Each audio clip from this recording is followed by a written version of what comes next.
Le pasteur Mohamed Sanogo est un homme de Dieu ivoirien, fondateur de l'église Vase d'Honneur en Côte d'Ivoire. Il voit le jour en 1973 en France d'un père musulman et d'une mère catholique. Pour ce qui concerne son parcours scolaire, le pasteur est titulaire d'un diplôme universitaire de technologie obtenu à l'École nationale supérieure des travaux publics de Yamoussoukro et père de 4 enfants dont Brady, Yéliane, Imra et Mélodie Sanogo. Salut et bienvenue à tous sur Japap Universel. Si vous n'êtes pas encore abonné, je vous prie de vous abonner et d'activer la cloche de notification pour ne rien rater. De sa naissance jusqu'à son adolescence, le pasteur a été élevé dans les pleins principes de l'islam et il a même fait l'école coranique. Comme tout jeune de son âge, le pasteur a des folies et il est en quelque sorte le chouchou des nanas au quartier et dans son établissement scolaire. Tout commence lorsqu'il est encore élève. Dans sa soif de connaître le Seigneur, il lui pose les questions concernant l'islam et le christianisme. Mais tout ne s'arrête pas là pour le pasteur.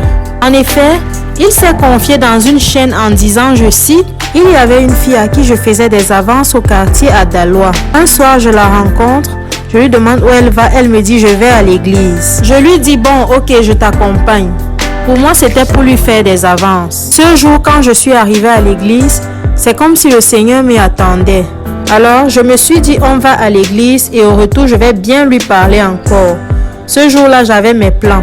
Ce jour, quand je suis arrivée à l'église, c'est comme si le Seigneur m'y attendait. J'étais comme convaincue de péché.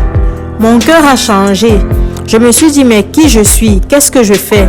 Et il y a eu tout un bouleversement. Je ne me souviens même plus de ce que le pasteur avait dit ce jour. La seule chose que je sais, c'est que lorsque je suis sortie de l'église, je n'étais plus la même personne.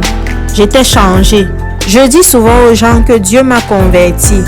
Il a répondu à une question que je me posais pendant des années.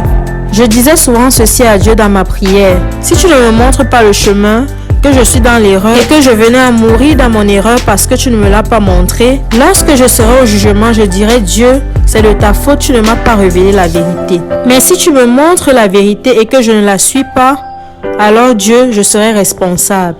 Et ce jour-là, Dieu a fait plus que cela. Il m'a transporté et il m'a transformé. Au retour, j'étais avec la fille et je lui ai dit merci. J'ai été transformée radicalement. Par la suite, le pasteur allait de ville en ville pour évangéliser. C'est en 1996, suite à ces programmes d'évangélisation, qu'est née une cellule de prière qui deviendra plus tard l'organisation chrétienne Message de Vie.